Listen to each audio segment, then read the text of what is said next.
Alzas is one of the most unusual and memorable games I've played in a long time. I've just wrapped up the first act, I'm around 7 hours in, and while this today isn't a full review, I couldn't wait until the credits rolled to talk about it. Now, part of that is choice on my part. This is a game I want to take slowly, deliberately, without rushing to hit the end just to stamp a score on it. Because what's here already feels different. It's refreshing, it's frustrating at times, but it's absolutely unique. And yeah, basically, I didn't want to use a guide. Now quickly, before we do dive in, do me a favor and hit subscribe.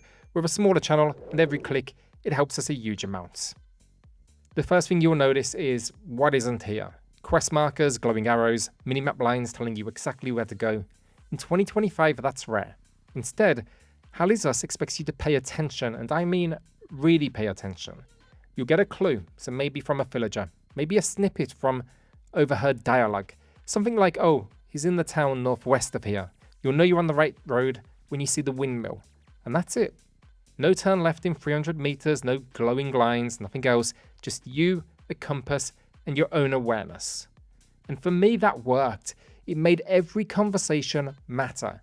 I found myself leaning in, actually listening, jotting notes down in a notebook because I didn't trust my memory to hold all of these details. The game even suggests this in its review guide, have pen and paper nearby, and I agree. Now yes, there's an in-game tablet that records your discoveries, but it's kind of laid out in this awkward spider web of connections. It's better for tracking the main story beats than really anything else like the side quests.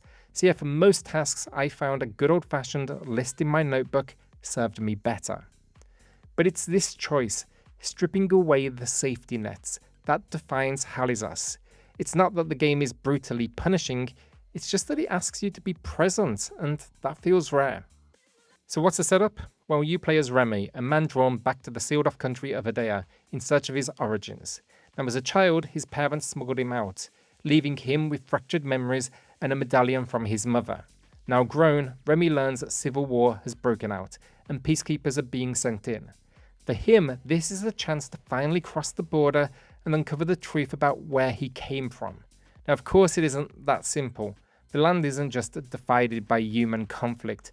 Something stranger is happening here. Creatures tied to memory, to monuments, to emotion itself have appeared, and Remy is one of the few capable of fighting them.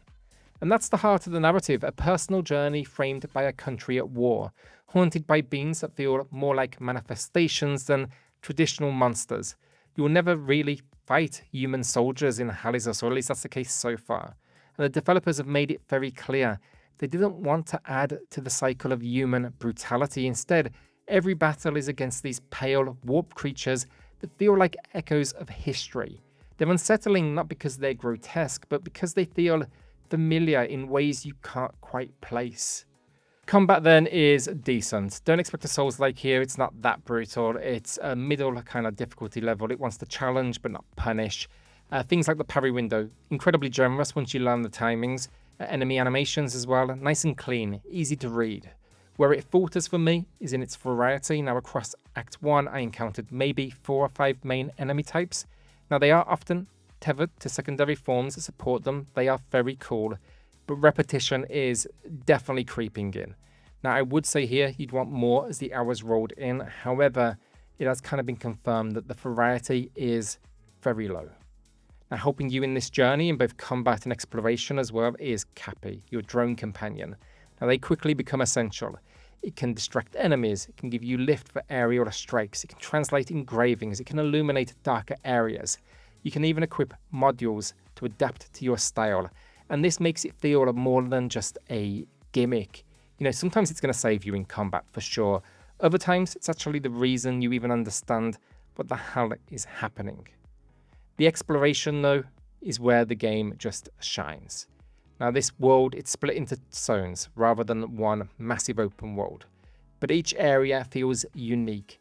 I travelled through ruined countrysides where abandoned tanks rust in fields, into pockets of natural beauty untouched by this war. And then deeper, I found gothic dungeons that feel closer to nightmare than history. The world design rewards curiosity. I've stumbled into hidden caverns just by following a strange formation, or uncovered side quests by talking to villagers who never appeared important until I actually stopped to listen.